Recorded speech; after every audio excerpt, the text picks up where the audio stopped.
everyone! Today we're going to discuss the secrets, Easter eggs, and some other references you might have missed while watching the newly released Thor Love and Thunder. If you haven't watched the movie yet, press pause, watch it, and then come back, because we're going to discuss some heavy spoilers. If you liked the video, be sure to leave us a like and subscribe to the channel to not miss out on any future content regarding your favorite superhero movies. Without further ado, let's get started.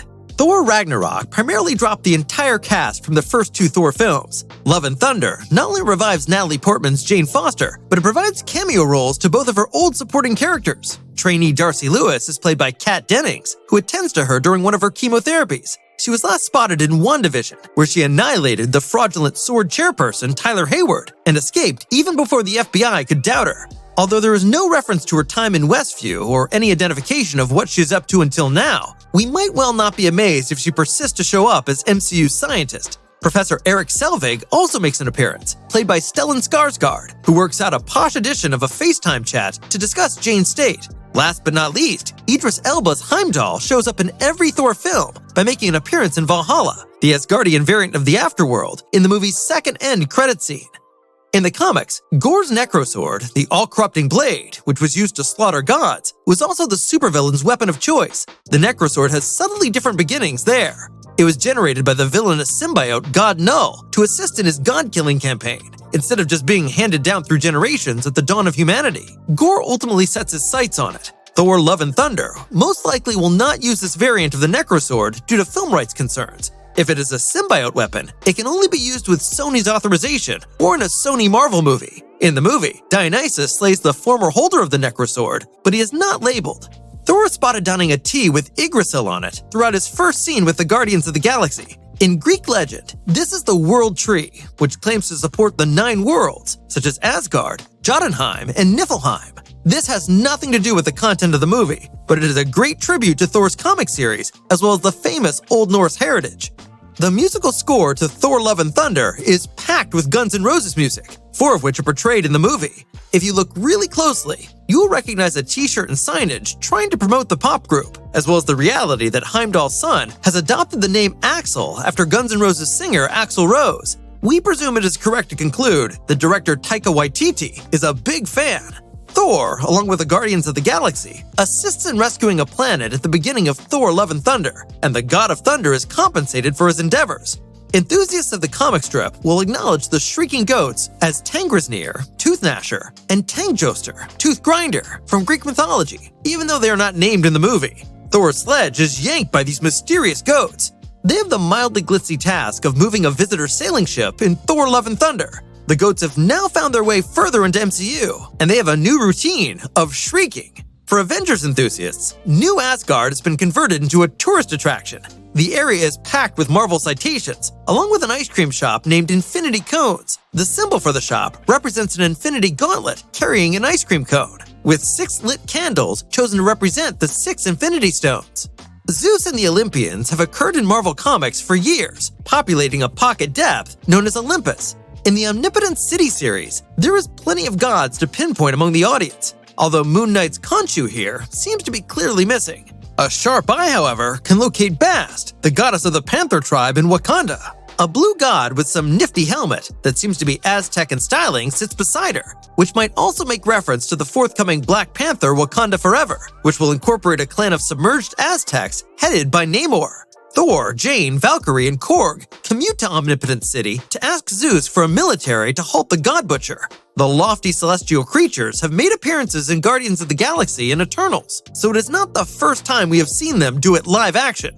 Sif, played by Jamie Alexander, makes a quick appearance in the MCU. Thor manages to find Lady Sif beside Falligar the Behemoth when she calls upon Thor for extra help in Gorr the God Butcher's strikes. The image is taken straightforwardly from the comic strip. Gorr, who is on a plan to destroy all gods with his Necrosword, has brutally murdered the humongous hyena-like monster. Falligar is the patron god of the galactic frontier and the Tournament of Immortals champion, who supposedly fought black holes for pleasure. He was also friends with Thor.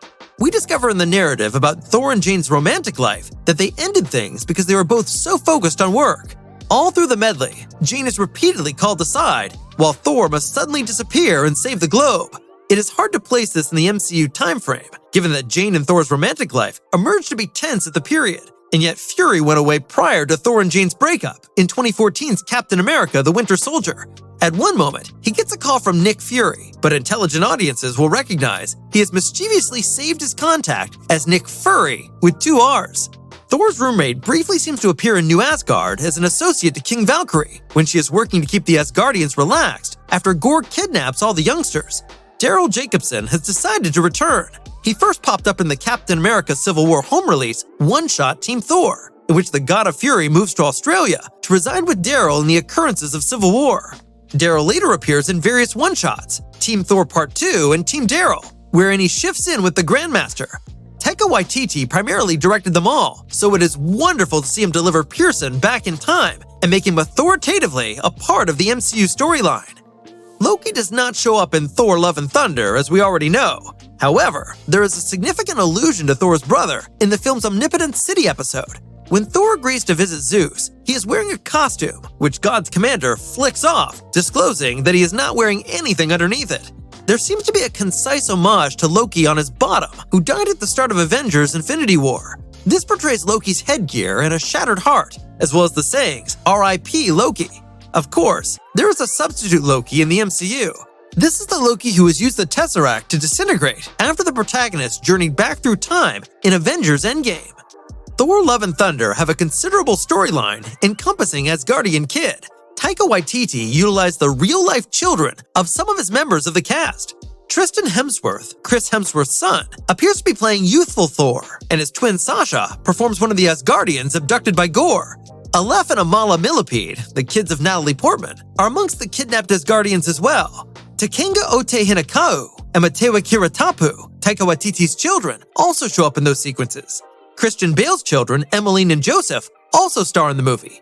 India Rose Hemsworth performs Love, Gorr's daughter, who is brought back to life at the end of Thor: Love and Thunder and is eventually adopted by Thor.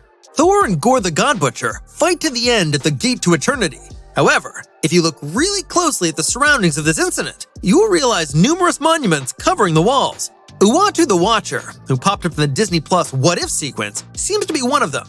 Jeffrey Wright plays him as a spectator of the Infinite Universe. This seems to have been his first live-action presence in the MCU. The other figurines in the spot are unidentified, but they appear to be the Living Tribunal, the living embodiment of multiversal law, as well as Infinity and Death, 2 of the 4 celestial units that solidified the Infinity Stones.